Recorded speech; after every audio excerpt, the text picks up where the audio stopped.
Welcome, everybody. Thank you so much for joining us today. I'm Christine Henderson, facilitator and co-presenter of this webinar, Prospects for Peace for Korea, presented by the Women's International League for Peace and Freedom, WILPF Australia, as you well know. I begin by acknowledging the lands upon which we meet.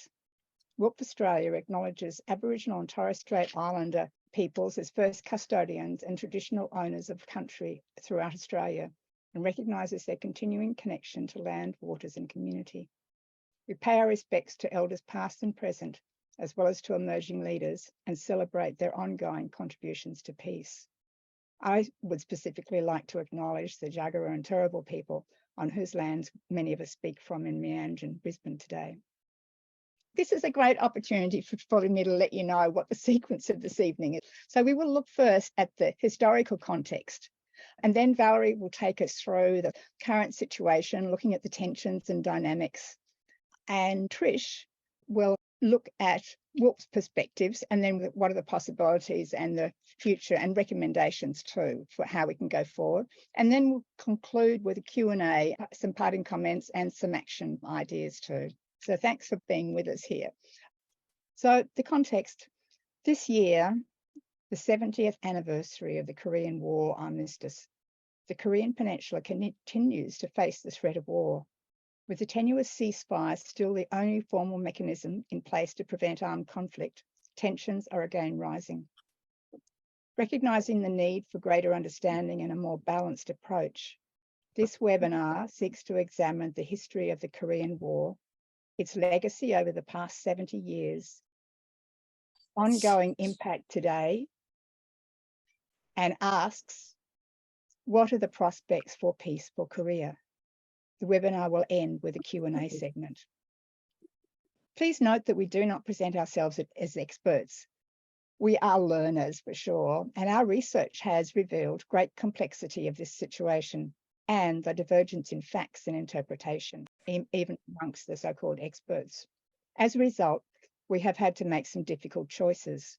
We've done our best to choose what we feel is relevant from our point of view. It may well be that we've overlooked or had to edit out some important details. Now, I'd just like now to introduce my co-presenters. And I'd like to invite each woman to say hello so that others can see you. Valerie Joy.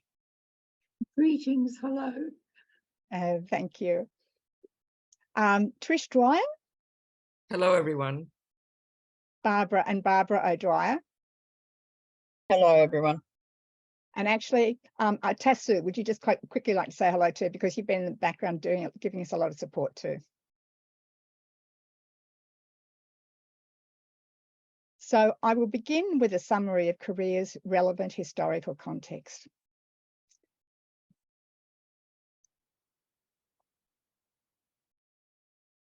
The Korean Peninsula, over some 5,000 years, has been variously attacked by its closest neighbours, China, Mongolia, Manchuria, and Japan. It defended and survived, operating mostly as three kingdoms, then from 660 AD until the 20th century, as largely stable and unified kingdoms of Koryo and Chosun. That is, until 1910. When Japan invaded and subsequently annexed the country for 35 years, 2 generations until 1945. This was an extremely repressive and brutal regime that subjugated Korea and its people as a captive resource to feed and service Japan, with Korea's culture and identity to be variously destroyed or fully assimilated.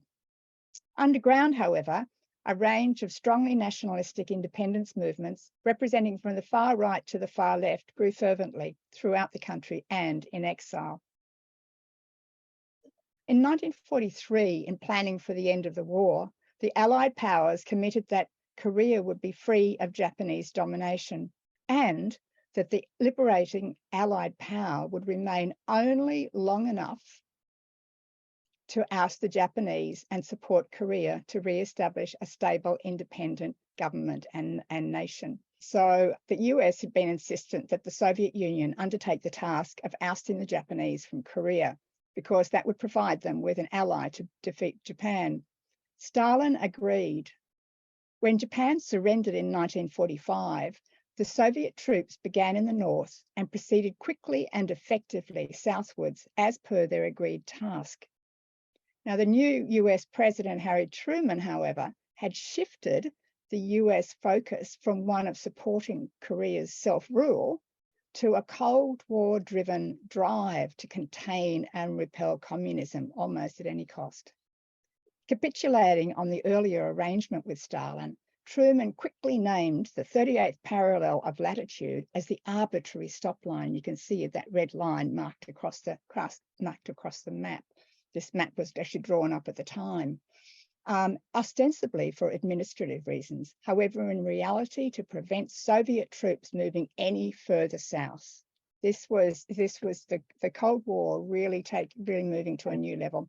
Stalin agreed to do that. This then became the line of separation between American and Soviet influence. So you can start to feel how, you know, the future is being mapped out in a way that was absolutely not planned. The two foreign powers established and operated separate governance structures: communist state in the north, capitalist Western military command in the south. From 1945 until 1948, Korea remained one nation in name. Yet neither of these foreign powers was willing to give ground to the other. Each was committed to ensuring the other absolutely did not gain the full peninsula. Thus, agreement on a unification formula could not be reached, and an unresolvable situation was created.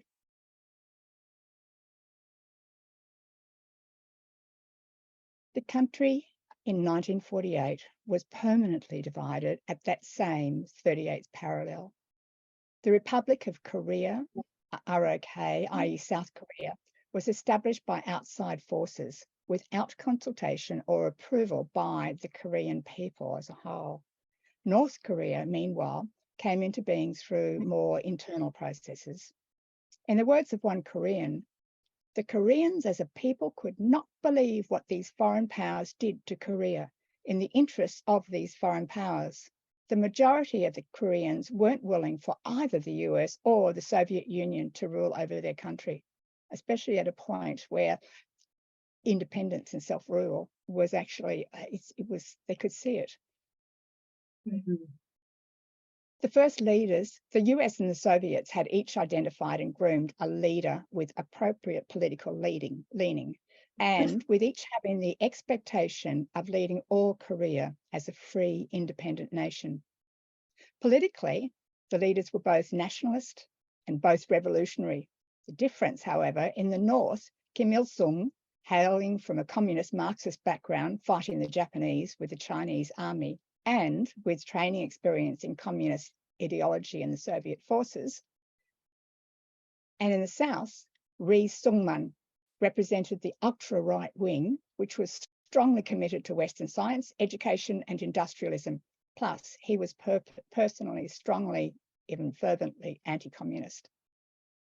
The separation of the respective ideologies to either side of the 38th parallel, however, significantly contradicted lived reality for Koreans. In addition, in South Korea, the military rule of the US in the initial years elected to keep large numbers of the hated Japanese in positions of authority, in preference to employing Koreans. As you can imagine, widespread discord and fighting resulted across the South amongst the Korean people, leading to tragic internal events, including the uprising and massacre of Koreans on Jeju Island, and before long, the Korean War. Meanwhile, at the 38th parallel, there were border skirmishes, understandably, and attacks, and the respective leaders each talked strongly of unifying and leading Korea.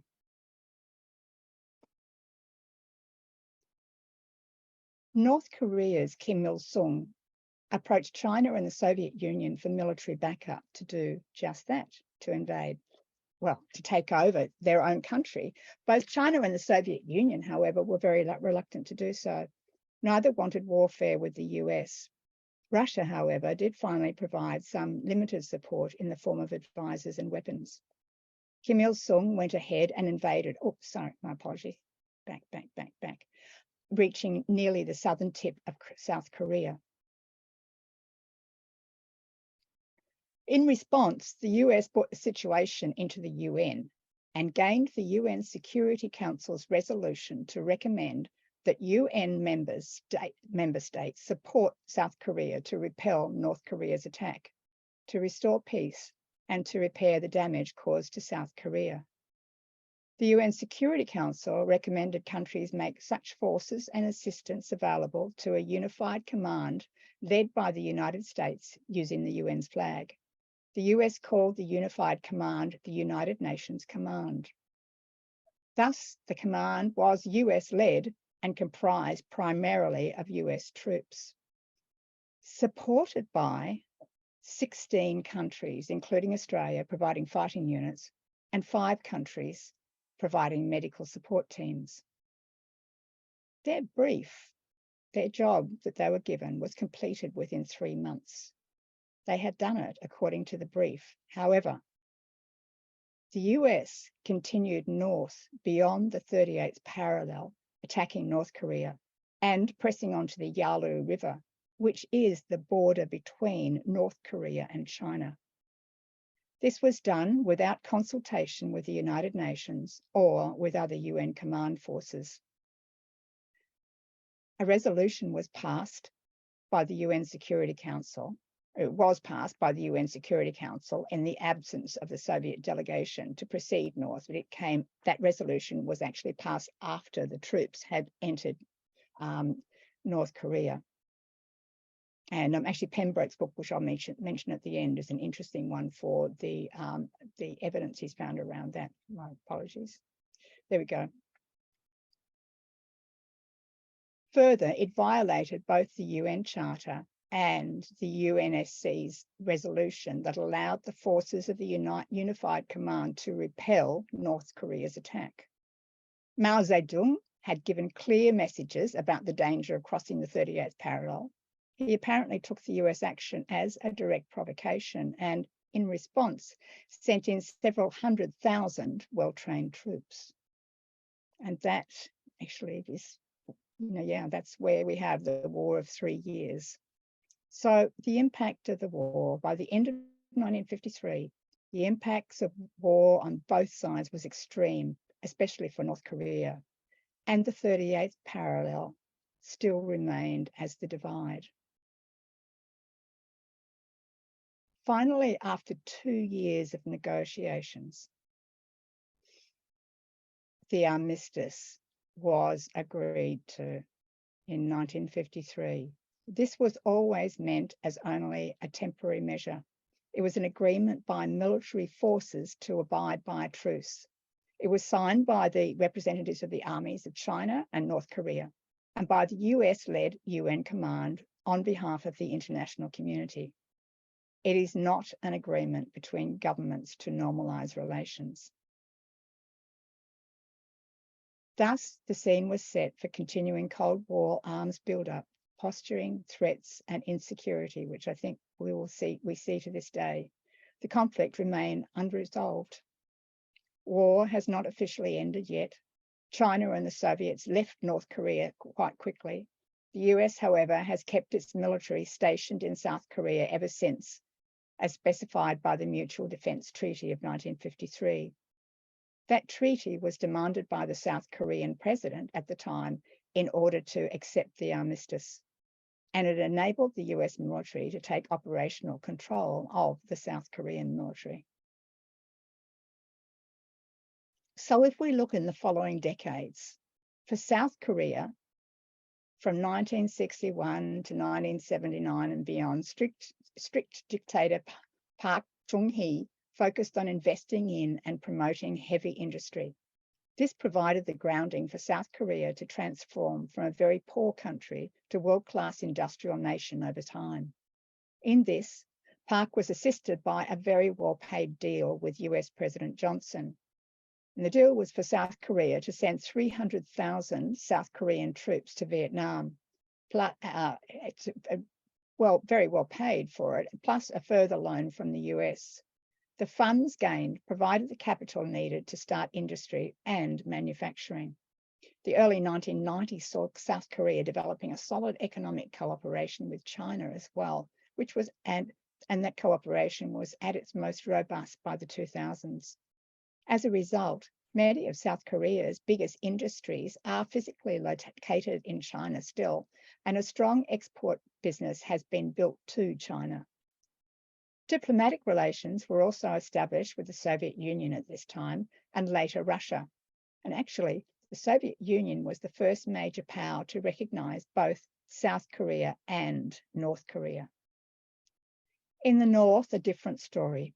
Kim Il-sung became the founder of an ongoing strict dynasty and an insular country that has positioned its military might and threat as its main protection, its strength, and its bargaining power.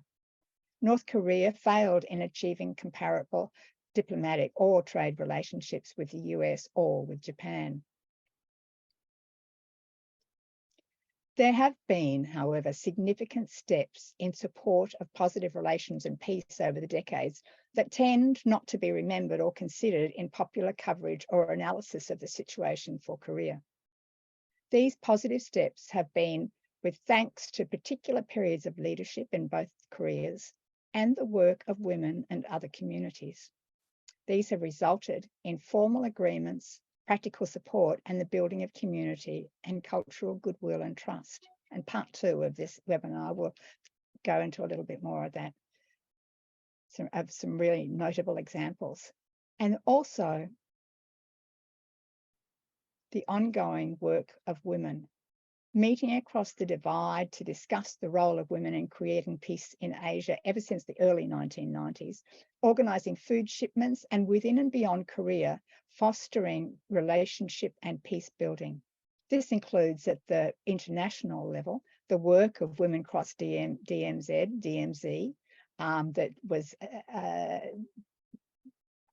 established, I guess, in 2015, and actually did work with people on both sides of the demilitarized zone, and the international, and is still going, and the International Korea Peace Now campaign, which prioritizes the role of women and focuses on the role of the US as well as the Koreas in what's needed to move towards peace, and works to ensure that women are included in all peace discussions and negotiations.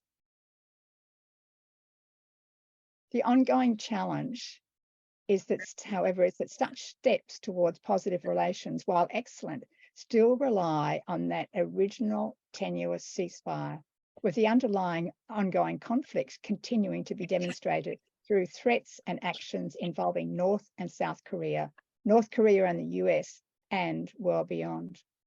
So part 2 will pick up on the current and emerging tensions and dynamics. And I will pass over to Valerie. Thank you, everybody. In this section, we'll look at the ebb and flow of tensions in Korea since the early 2000s. And this will encompass involvement by other countries, notably the US, China, Russia, and the part played by the United Nations. So in the early 2000s, tensions were high between the two Koreas. We'll see a brief period of sunshine midway and up to the present, when the threats and dangers of a large conflagration loom very large. Next. In 2002, President Bush aligned North Korea as part of the axis of evil and spoke of a preemptive attack and a preventative war. North Korea responded by renouncing the NPT, which is the Nuclear Non-Proliferation Treaty. They got rid of the UN inspectors, restarted their plutonium reactor, and regained control of some 8,000 fuel rods. Bush's subsequent invasion of Iraq deepened North Korea's bluster and its fears. In 2005, North Korea announced it had nuclear weapons. Now, the US still does not recognise North Korea. North Korea has put forward proposals for one nation, one state and flag, but South Korea would never accept the terms put forward by North Korea. At present, North and South Korea do not recognise each other and so could not negotiate a peace agreement. Next. The next is something from 2023, the Washington Declaration. President Biden's clear declaration on US response regarding a US attack, regarding a North Korean attack on South Korea or other ally. He said such an attack would be met with an overwhelming response, and as such, US plans to deploy more military hardware, submarines and troop carriers to the Western Pacific. Next.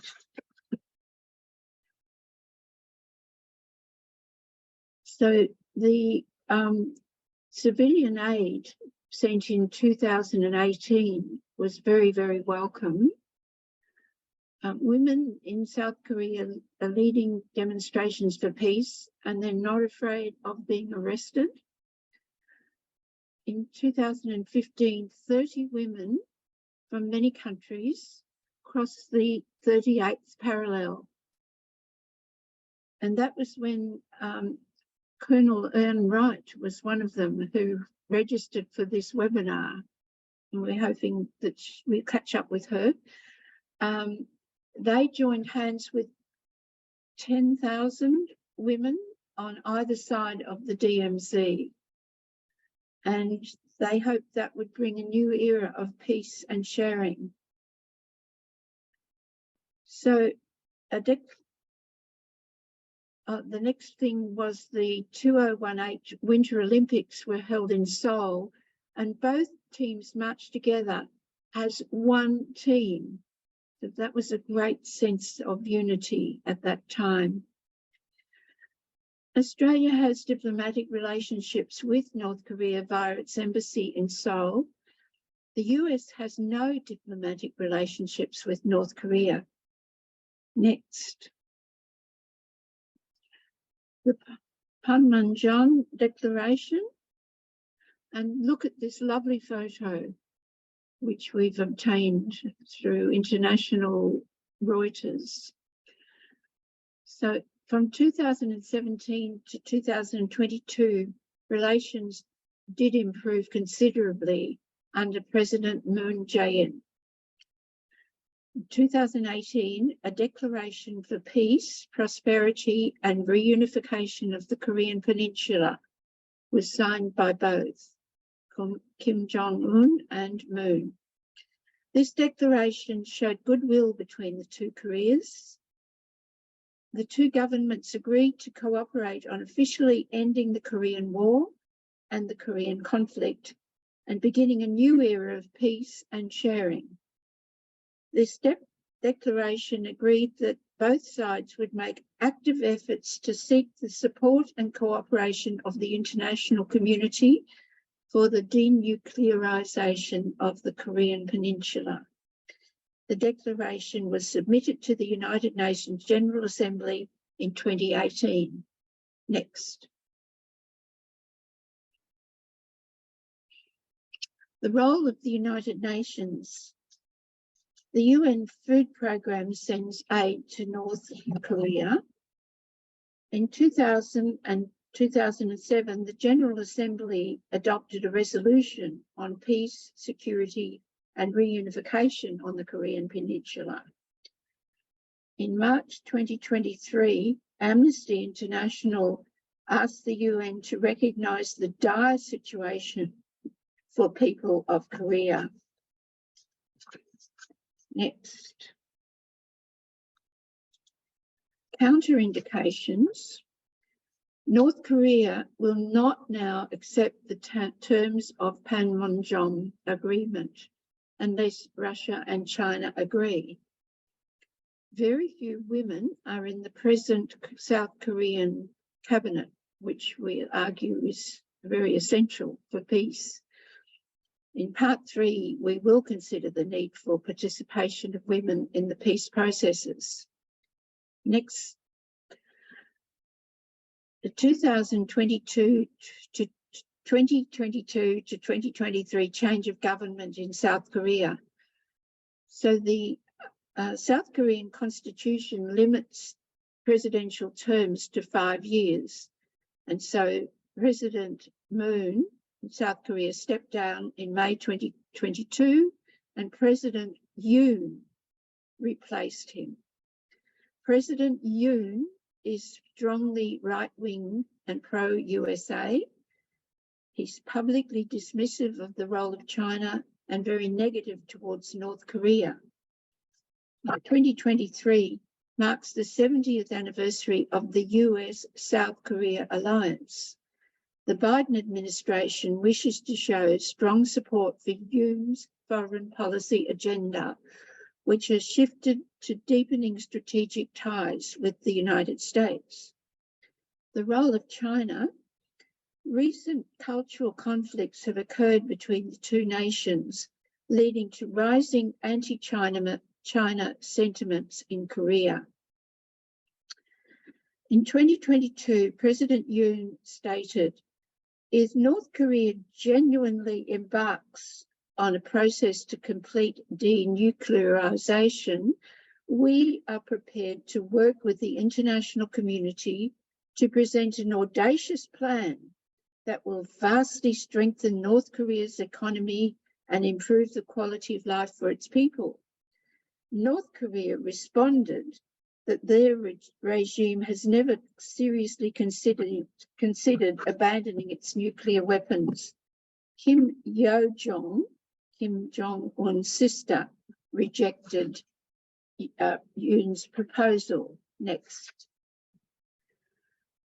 So the current threats are significant. They could lead to the use of nuclear weapons. China and US have arsenals at the ready, and North Korea goes on testing its weapons and its ballistic missiles.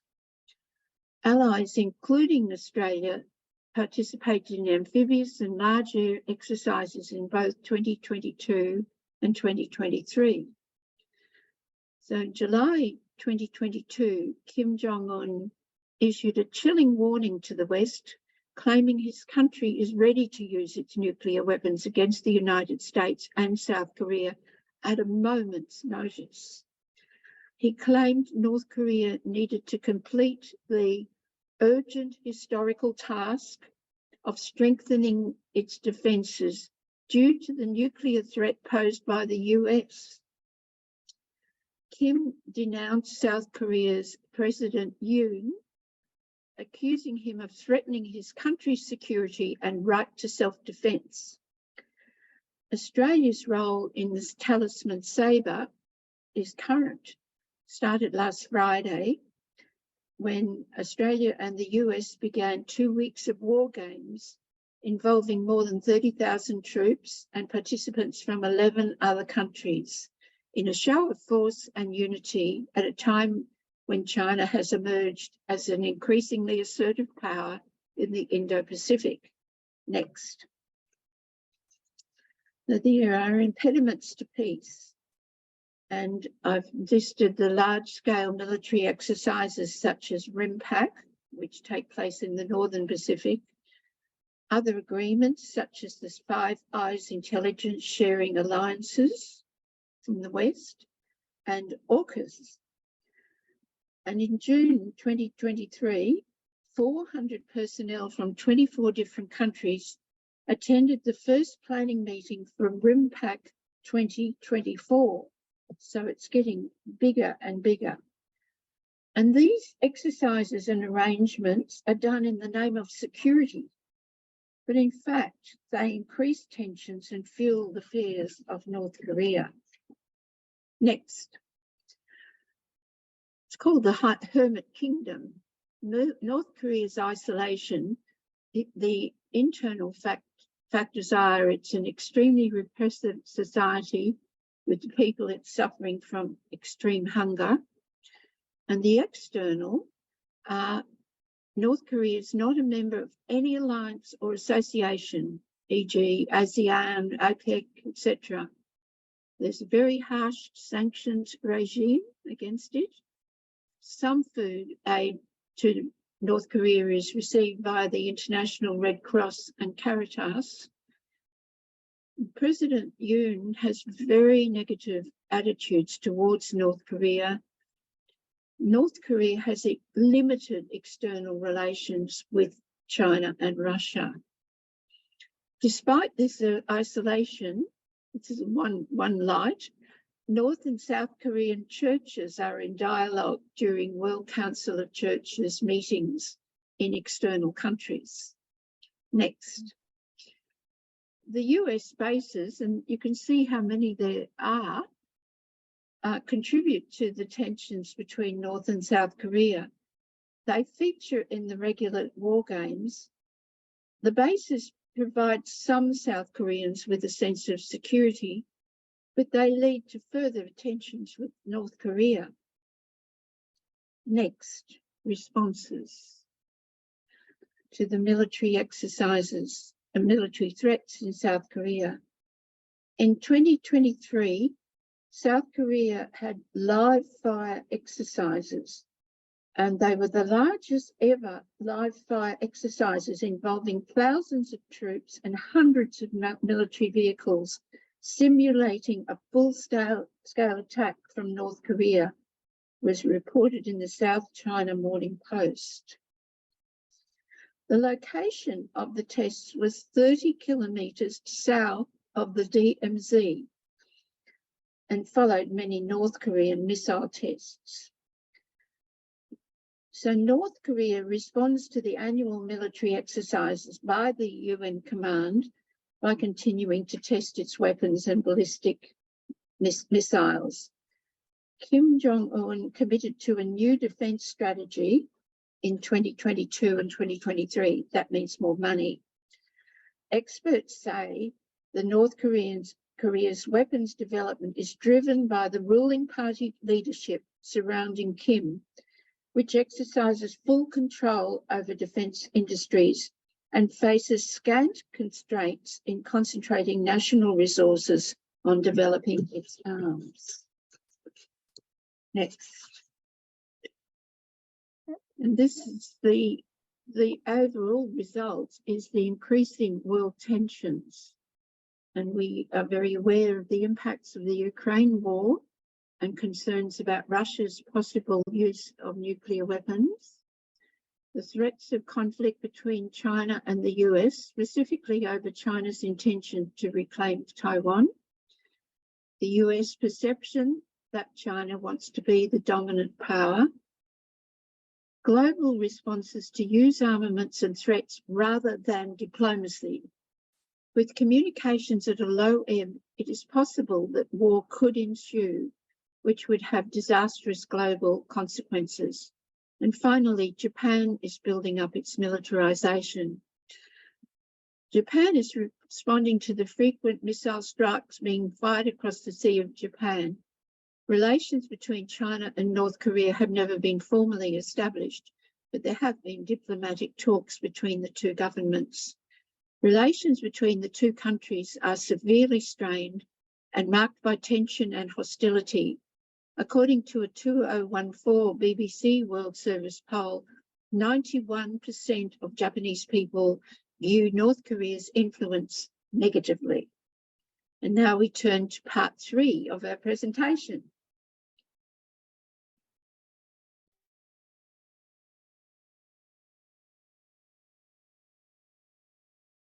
Thank you, Valerie. We're now going to, if you like, put a WILPF lens over the information that we've heard in parts 1 and 2, and to consider WILPF's perspectives.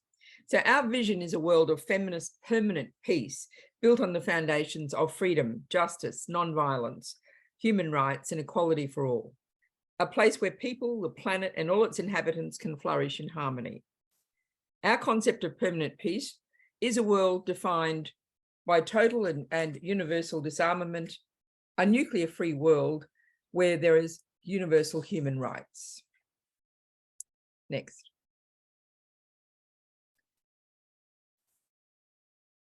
How does this connect with our topic today? The Korean War of the 1950s in consideration of the possibilities for peace now, 70 years later, raised several issues of concern for WILPF and of real relevance to WILPF's programs in Australia and internationally. WILPF's goals, next. These include challenging militarism and seeking disarmament, campaigning for denuclearisation, and the Women, Peace and Security Program. Next. WILPF uses feminist analysis to argue that militarisation is a counterproductive and ill-conceived response to establishing security in our country or in the world. That the more society becomes militarised, the more violence is likely to grow locally and worldwide. And further, that militarisation is a threat to our environment and intensifies the risks of climate change. Next. That is, we reject militarism in all its forms as a system that diverts society's resources towards weapons and war, as a mindset and a culture that militarises security and gender relations, and as a leading contributor to armed conflict and armed violence in communities and countries around the world. Next. WILPF's Women, Peace and Security Program seeks to ensure that international peace and security efforts work for women. In line with UN Security Resolutions of 1325, the program advocates for women's participation in peace processes at all levels. Next.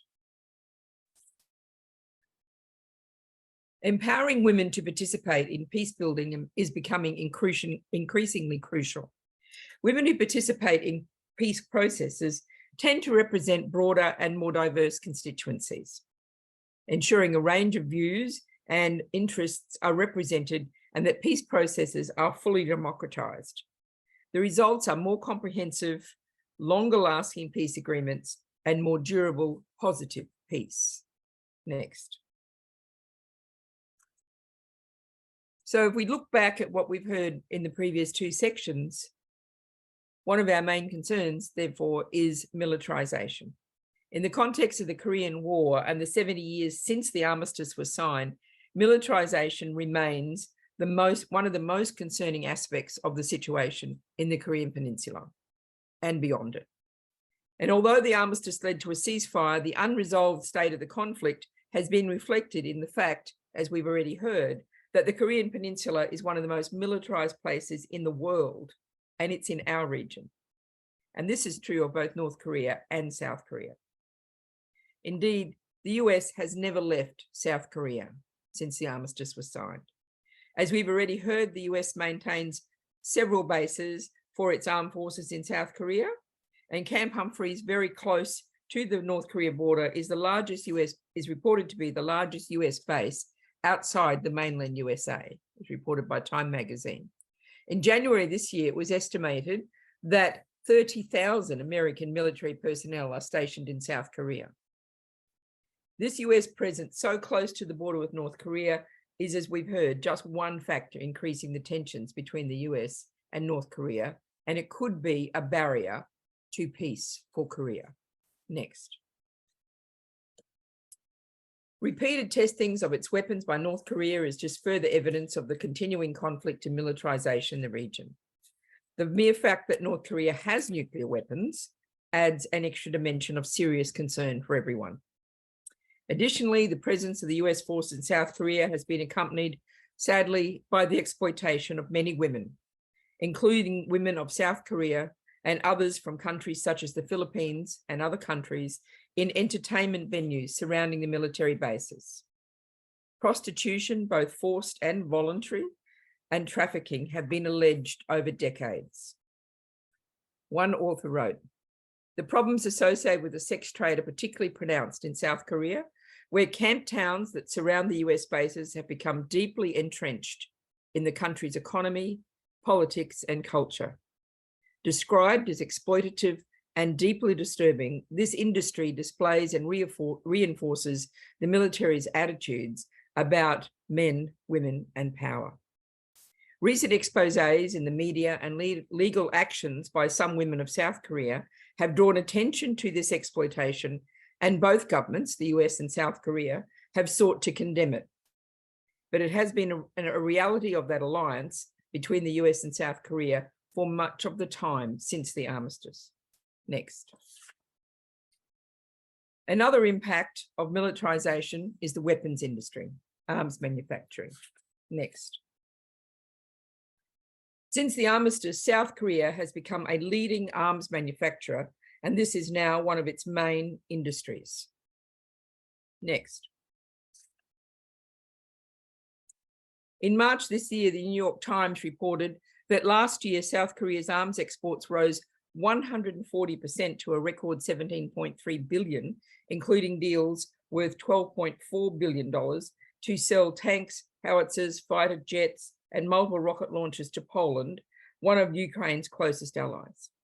Indeed, South Korea seems to be benefiting significantly from the world's need for arms as the war in Ukraine continues. President Yoon has reportedly vowed to make his country the fourth largest weapons exporter by 2027, after the US, France, and Russia. Unfortunately, many others are taking note of the growth of weapons industry in South Korea. And President Putin is reported by the New York Times to have warned South Korea against aiding Ukraine militarily, saying that to do so would ruin relations between Russia and South Korea and could prompt Russia to deepen its ties with North Korea. Sad to say, today, the ABC News in Australia has, after they reported the commemorations of the 70th anniversary of the armistice, they then went on to broadcast that South Korea has clinched a multi-billion-dollar Australian Army vehicle contract. And using much of the celebratory language of the media, they note that Australia has signed a contract with South Korea to produce something called IVFs, infantry fighting vehicles, and they're going to be produced in Victoria. So that's just the latest development in South Korea's weapons industry. Next. As we've already heard, then, world tensions have been increasing, and our view, of course, is that these reflect a military paradigm. As we've already mentioned, there are factors beyond the relationship between North Korea and South Korea which need to be considered, and there are many other factors increasing the tensions in our world. At the time the armistice was signed, the world was already in a state of ongoing threats of conflict in the so-called Cold War, but the situation is even more tense now. Next. As previously discussed, the situation in Korea is not unique. It's bound up in the growing tensions in the world, and a serious threat of catastrophic war, particularly in the Indo-Pacific, is now evident.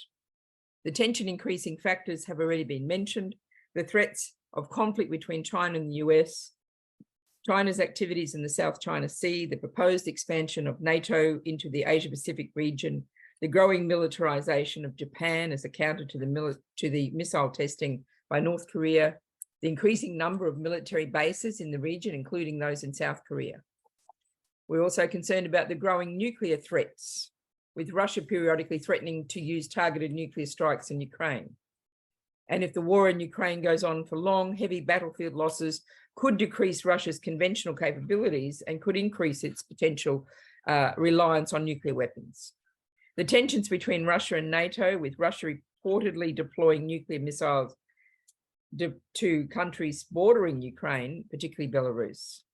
North Korea's continued programs of testing nuclear weapons and long-range ballistic missiles, theoretically capable of reaching the mainland of the United States, are all evidence of the increasing tensions in this part of the world. Finally, the constant reference to rule-based order and its concern with who has the greatest power invokes only security options that are militarized, territorial, and definitely not focused on peace. Next. All of these factors affect the prospects for a peace treaty between North Korea and South Korea. A peace treaty between them could go a long way to easing tensions, not just in the Asia-Pacific region, but more widely across the world. Next. We have some recommendations for women's inclusions in the Korea peace process. No women were involved in the negotiations for the 1953 Korean Armistice. So you think back to that photo we saw before, the photo showed only men. There were no women present in that photograph we saw. It's crucial that women from all sides be involved in any negotiations on a future peace treaty. The Korea Peace Now campaign urges all the parties involved in the peace process to ensure the full participation and the meaningful participation of women and civil society groups. Next. It recommends that governments ensure that at least 30% of official negotiating teams are composed of women. This should be considered a minimum number. The Korea Peace Now campaign also recommends that a consultative forum should be established to enable civil society groups to contribute in meaningful ways by engaging in consistent two-way communication with negotiating parties and mediators. And finally, the campaign urges all parties to help reduce barriers to women's meaningful participation in the peace process. For example, flexible funding could cover support for such practical matters as childcare, travel, accommodation, security, and training and mobilization initiatives could help to amplify women's voices. Given the low number of women involved in official talks, we believe these steps could contribute to a more durable peace that could help to pave the way for demilitarization of the Korean Peninsula and to redefining security away from militarism and war towards a feminist understanding that centers on human needs. 70 years have passed since the signing of the armistice in 1953. As we've already seen, women have been trying to contribute. Women are eager and able to participate in a Korean peace process, hoping to bring greater stability, healing, and peace to the Korean Peninsula, to the Northeast Asia region, and to the world at large. Next. And finally, WILPF has a recommendation that has consistently come from a wide range of women across Australia, individually and from civil society organisations. And that is the repositioning of Australia as a global and regional peacemaker rather than a strategic military power. That is, that Australia should work with both like-minded and differently minded countries to produce a peacefully ordered world. Thank you.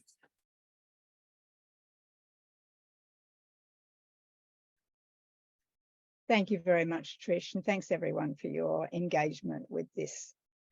So we now will have a short Q&A section. Tasu. Well, as a Korean, even if two Koreas are willing, ready to reunify the country, there is not much hope because those world powers, for example, USA, Japan, China, Russia, they will not agree because they don't want to lose their bit of power in Peninsula. I could tell everyone a question that came to, like, when we started this and that we've been grappling with throughout our learning, and that is it likely that North Korea and South Korea can now reach a peace agreement? How likely is that?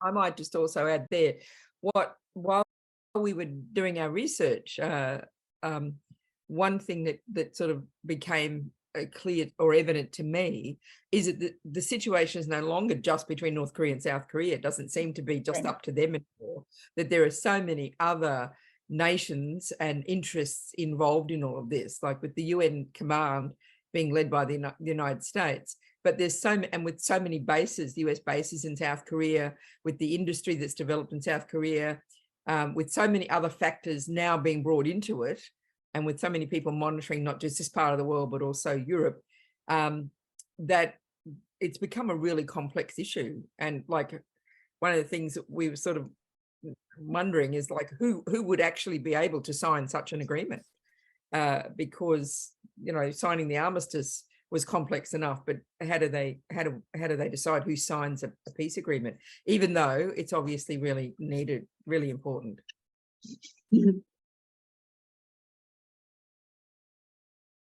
So what we'd like to say is when we started out on this, we thought we might be able to actually evaluate some of the prospects for peace for North and South Korea, and became clear to us very quickly that any peace agreement now is not simply between North and South Korea. It's made so much more complex by the things that have happened along the way and the behaviour of the parties since then, and certainly not only North Korea. It's part of a much bigger story.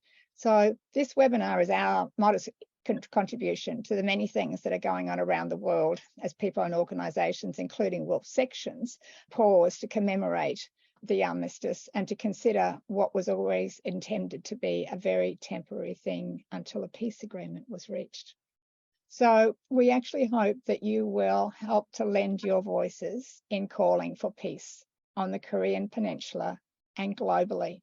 Because I guess the other thing that becomes so clear is that a peace agreement won't simply make a difference for the Korean Peninsula. Imagine the difference it could make for our region and even globally. That would start with Australia's attitude and actions. So we've got a few credits that I'd just like to mention first. The Korea Peace Now campaign, and also the Path to Peace, a report which is on their website, is really worthwhile reading.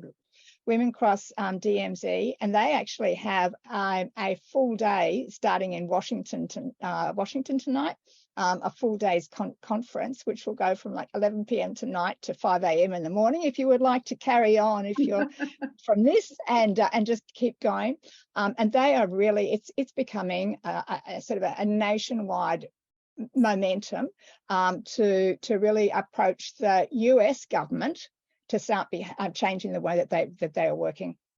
And book by Australian judge Michael Pembroke, Korea, Where the American Century Began, is a really interesting read. And the Women, Peace and Security 2021 series from the Gender Institute at the ANU, which two of the people I would like to acknowledge next for their contribution. And one actually is here tonight. Oh, here we go. We've got Professor Kozue Akiyabayashi, who is the former WILPF International president and has been very involved. She was one of the women going across the DMZ, has been passionate about this cause. And also Yu Gyung Ko, who's here tonight too, who is a consultant to both to the Korea Peace Now campaign and also to WILPF too. So, and to thank Tasu, who's spoken, for her contributions. So look, actions we're activists here, and the actions that you can take: approaching your organisation or union, contacting your member of parliament, to call for Australia to prioritise diplomacy and peace building instead of militarised security. And then sign the Korea Peace Appeal. I'm sure it might be somewhere up above 700,000 signatures now, but they're going to go to the UN in around about September to really start to put the focus on and encourage the UN and the countries they're in to be really working for peace. Then the women from crossing the DMZ, a film, Crossings, was made of their work, of the issues, and that film, it's available on YouTube for free for the next few days. Finally, talk to somebody you know about this issue, what you've learned, what your thoughts are about bringing peace for Korea and the difference that could make. So thank you so much, everyone, for being here. Thank you for all your messages. We'll see if we can keep those and see if we can provide this recording for you.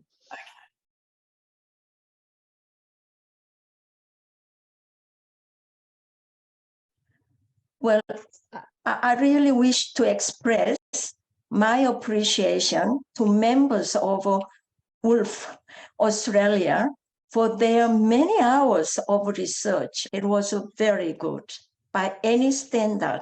It was a very good information and presentation. I thank you all. Thank you, Tessa.